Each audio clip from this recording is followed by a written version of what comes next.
Beaucoup de dégâts causés par les pluies diluviennes. Le ministère de l'Environnement et du Développement durable s'attelle à résoudre le problème. Les travaux ont déjà commencé. Les détails avec Ami Kanga. Les eaux ont atteint 2,5 mètres de hauteur sur l'autoroute du Nord jeudi dernier. Cette voie était alors impraticable, obligeant les automobilistes à faire un grand détour par Abobo pour rallier Cocody et vice-versa. Quelles sont donc les raisons de ce triste phénomène? Les explications des experts de l'environnement. Cette eau qui sort doit passer par ce double dallot avant d'arriver à la lagune.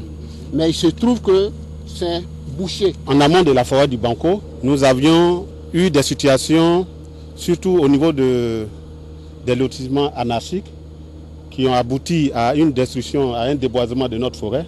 Et cela a accentué l'érosion au nord, en aval de notre forêt. Et puis tous les ruissellements et autres qui sont entraînés dans la forêt du Banco ont été aussi accentués. Toute la nuit de jeudi à vendredi, le CIAPOL, le BNET, l'AGEROUTE et la Direction générale de l'assainissement ont réfléchi sur la question en vue de trouver une solution. Rendez-vous est donc pris vendredi à l'embouchure de la lagune ébriée d'Atekoubé. Là, le bateau amphibex du CIAPOL s'attelle à retirer des eaux, de vieux pneus, des pierres, des sachets et du sable qui obstruent le passage des eaux. Il faut 45 jours pour venir à bout de ce chantier titanesque, selon le directeur du CIAPOL.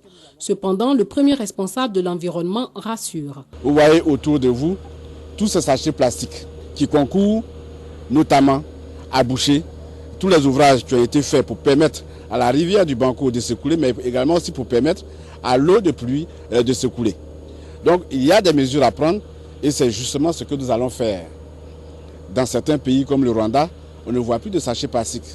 Si cela est possible ailleurs, cela est possible en Côte d'Ivoire.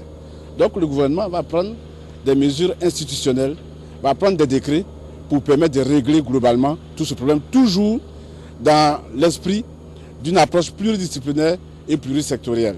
Tous ces experts de l'environnement et de l'assainissement travaillent en synergie, non seulement pour déboucher les grandes canalisations, mais ils envisagent aussi construire un barrage écrêteur de crues, une sorte de bassin, à partir d'Abobo pour éviter que les eaux envahissent de nouveau les voies.